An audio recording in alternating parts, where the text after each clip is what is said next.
Assalamualaikum warahmatullahi wabarakatuh. Apa kabar Anda insan edukasi? Semoga Anda semuanya dalam keadaan yang berbahagia dan selalu bersemangat untuk menambah wawasan Anda, terutama di dunia pendidikan. Saya Yano Feryadi kembali menemani Anda dalam podcast Kabar Pendidikan yang dipersembahkan UPT Teknologi Informasi dan Komunikasi Pendidikan, Dinas Pendidikan Provinsi Jawa Timur. Dan kita masih membahas terkait dengan EJIS, East Java Innovative Education Summit, yang merupakan program unggulan dari bidang GTK, Dinas Pendidikan Provinsi Jawa Timur. Dan kita juga menghadirkan narasumber dari 30 besar terbaik inovasi pendidikan dari EJIS tahun 2025.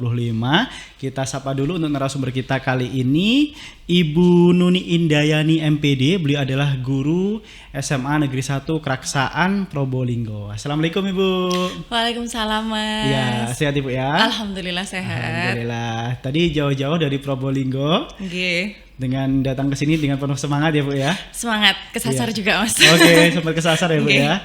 Oke. Kemudian apa yang dirasakan ketika pertama kali dihubungi oleh kru kita untuk diundang datang nih untuk mengisi podcast karena sudah masuk 30 besar EJIS. Gimana perasaannya Ibu? Awalnya tahu dari TU ya Mas. TU ngirim ke saya, terus katanya Mbak ada undangan gitu. Terus saya lihat, oh saya gitu kan. Kok ada, nggak nyangka juga kan Mas. Kan nggak pernah podcast juga seperti ini. EJIS kemarin juga nggak disangka-sangka juga. Jadi ya nggak nyangka aja. Jadi kemarin memang EJIS sempat nggak terpikirkan ya kalau bisa sampai masuk 30 besar ya? Iya, nggak terpikirkan. Jadi kayak langsung wah apa ini? Gitu. Baik. Tapi setelah dan akhirnya masuk 30 besar dari ribuan peserta ya, apa yang dirasakan? Bangga iya, seneng iya, bersyukur yang pasti Mas, karena sebelumnya belum pernah ikut ajang seperti ini. Jadi ini baru pertama kali masuk 250 besar, itu sudah menurut saya kebanggaan tersendiri ya. Tiba-tiba disuruh presentasi. Jadi rasanya nervous juga. Alhamdulillah ternyata masuk ke 30 besar. Lebih banyak senengnya sih Mas, lebih banyak senengnya. Baik, siap. Mungkin insan edukasi ini masih penasaran, ini kok bisa sampai masuk 30 besar, ini inovasinya apa sih begitu? Mungkin bisa dijelaskan Ibu. Inovasi saya sebenarnya sederhana Mas menurut saya ya kan. Jadi saya enggak nyangka masuk ke 30 besar karena sederhana. Jadi itu tentang materi penjumlahan dan pengurangan polinomial. Polinomial itu materinya diajarkan di kelas 11 matematika tingkat lanjut. Jadi di sana saya membuat aplikasi kayak dia itu bentuknya kartu gitu, tapi didigitalkan. Jadi di mana siswa bisa geser kartunya, ngitung penjumlahannya, pengurangannya pakai kartu itu. Jadi memang sederhana, tetapi efeknya sangat luar biasa ya. Nah, mungkin itu itulah ternyata seperti itu. Berarti itu berupa aplikasi ya? Aplikasi. Aplikasi ini apakah bisa di-download secara bebas mungkin di Play Store atau di mana begitu? Belum ke Play Store Mas, karena berbayar kalau di Play Store, sementara gratisan. Jadi saya sebatas share di rekan MGMP Probolinggo, rekan sekolah. Saya share juga master-masternya. Siapa tahu mereka mau mengembangkan lagi, menambahkan apa gitu. Jadi saya share mentahannya juga. Iya, kalau misalkan mereka mau belajar dan mengembangkan. Baik. Tapi selama ini juga apakah sudah banyak nih guru-guru lain mungkin dari sekolah lain yang saya minta dong aplikasinya begitu? Iya, kebetulan di MGMP kemarin langsung sama pengawas, ayo di-share aplikasinya. Jadi semuanya sudah dapat, kemudian nanti diterapkan juga. Kebetulan polinomial kan materi di semester ini. Di materi pertama kelas 11. Jadi alhamdulillah sudah diterapkan di sekolah lain. Kalau saya ingat dulu waktu zaman sekolah itu matematika itu, mohon maaf ya, ada salah satu mata pelajaran yang paling saya tidak suka. Tapi banyak. Mungkin karena belum ada ini sih ya, kayak inovasi-inovasi yang dibuat Ibu mungkin ya. Mungkin ya. Kalau misalkan mungkin sudah ada inovasi itu, mungkin saya akan lebih tertarik ya untuk mempelajari matematika ya. Iya, sampai sekarang Mas, matematika itu anak-anak sering anggapnya sulit, yang pertama. Terus kadang mereka bosen, karena di bayangan mereka itu cuma ngafalin rumus, habis itu kayak hitung-hitungan aja, kayak gitu. Jadi itu yang bikin PR tersendiri buat guru matematika. Kadang mereka kan matematika kesannya gurunya killer gitu kan Mas ya. Kayak, oh kamu harus ngerjain soal ini sampai ini kayak gitu. Jadi menciptakan lingkungan belajar di kelas yang bikin siswa enjoy itu PR sekali Mas. Iya, iya, iya. Itu yang membedakan guru matematika yang satu dengan yang lainnya ya. Bener. Iya. Baik. Kemudian untuk matematika sendiri, mungkin Ibu ada tips nih ya, agar siswa-siswa ini lebih tertarik nih dengan mata pelajaran matematika begitu. Tipsnya kalau menurut saya dari gurunya dulu ya Mas ya. Oke. Jadi gimana kita melihat kondisi kelasnya, kita cek dulu siswa tertariknya dalam hal apa. Kebetulan kemarin siswa juga tertariknya teknologi zaman sekarang ya Mas, Oke. semenjak Covid itu. Jadi kita harus bisa untuk merancang idenya gimana. Kalau saya biasanya membawakan kelas itu dengan santai. Oke. Jadi kadang mereka bicara ke saya kayak, Bu Nuni ini Gen Z ya gitu. Jadi karena saya bisa menyesuaikan dengan namanya lingkungan mereka, cara mereka bergaul, cara mereka bercanda gitu, mereka nyambung. Jadi pertama itu dulu. Jadi kalau saya masuk, oh mereka tertarik gitu, karena kayak temen. Tapi tetap ada batasan antara guru dan siswa. Jadi pembelajarannya dibuat yang santai, tapi mendalam dan menyenangkan gitu. Apa karena dulu saya ini ya, salah satu faktornya karena mungkin guru saya mungkin sudah senior begitu ya. Mungkin ya Jadi kurang menarik terlihat gitu ya. senior. Oke. Baik, jadi memang kita harus bisa menyesuaikan dengan kondisi siswanya ya. Dan kemudian kita juga berinovasi membuat media pembelajaran yang sekiranya itu bisa menarik bagi siswa begitu ya. Bener. Baik, nah untuk membuat aplikasinya sendiri, kemarin apakah membutuhkan biaya yang mahal gitu? Karena kalau kita bayangkan biasanya, wah aplikasi itu berarti harus gini ya, harus gitu, harus developer atau apa seperti itu. Tapi kayaknya enggak ya kayaknya. Gimana? Coba dijelaskan Ibu. Makanya menurut saya aplikasi ini mudah untuk diduplikasi istilahnya ya Mas, ditiru oleh guru-guru lain, mudah. Karena juga tidak ada biayanya menurut saya, hanya Tidak butuh biaya, ya? ketekunan aja.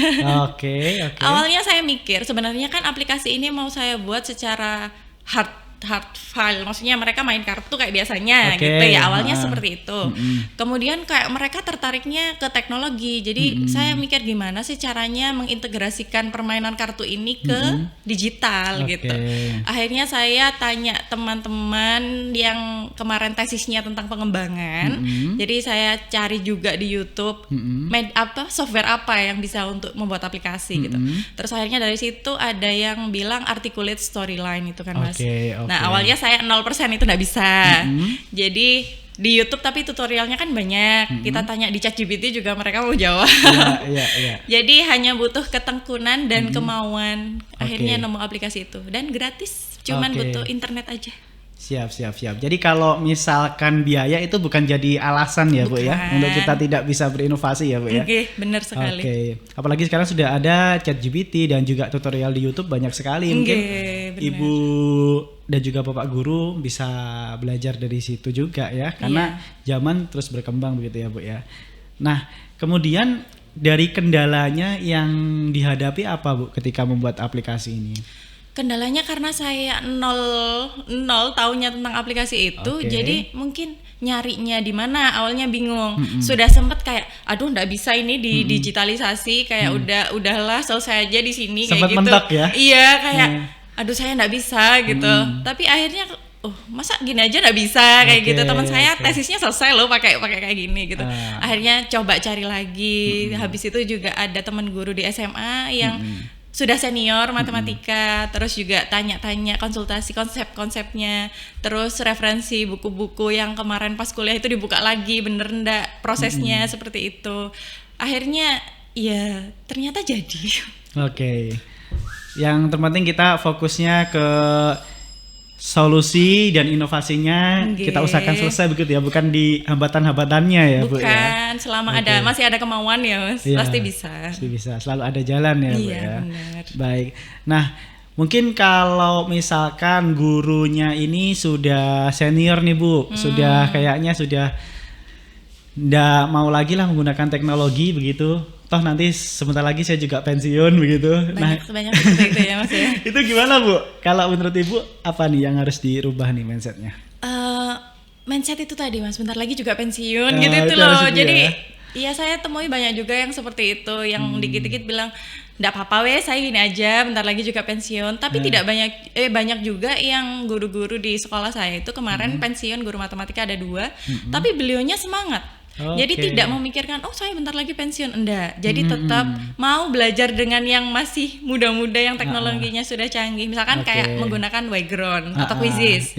Tanya, Bu, ini gimana cara pakainya? Anak-anak kok kayaknya seneng pakai ini, kayak gitu. Banyak juga yang seperti itu. Jadi kita berusaha untuk mendampingi, membantu gitu. Iya. Berarti memang ini aja ya, yang penting jangan dalam tanda kutip jangan gengsi begitu ya untuk bertanya ke yang lebih muda begitu ya, Bu ya. Baik. Nah, kemudian waktu pengerjaannya sendiri apakah lama sih Bu untuk membuat aplikasi yang seperti Ibu buat begitu? Waktu pengerjaannya kurang lebih 3-4 bulanan kayaknya, Mas. Begitu ya? Iya. Oke. Dari itu tadi yang sulit awal-awal mencari ininya ya, idenya. Ide dan juga software apa untuk digunakan untuk membuatnya begitu ya, Bu. Itu yang lama. Oke, ya, baik.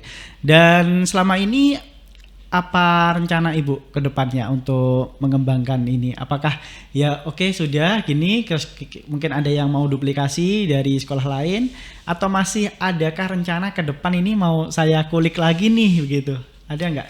Kalau rencananya kemarin kebetulan hasil penerapan ke siswa itu mereka mungkin desainnya bisa lebih bagus, Bu, kan anak-anak zaman sekarang desain lebih dominan kan ya Pak. Jadi mungkin nanti bisa desainnya saya ubah lagi, diperbagus kalau konsepnya tetap seperti itu, dan mungkin nanti ditambahkan latihan-latihan soal. Kemarin siswa bilang, Bu, latihan soalnya kurang banyak kayak gitu.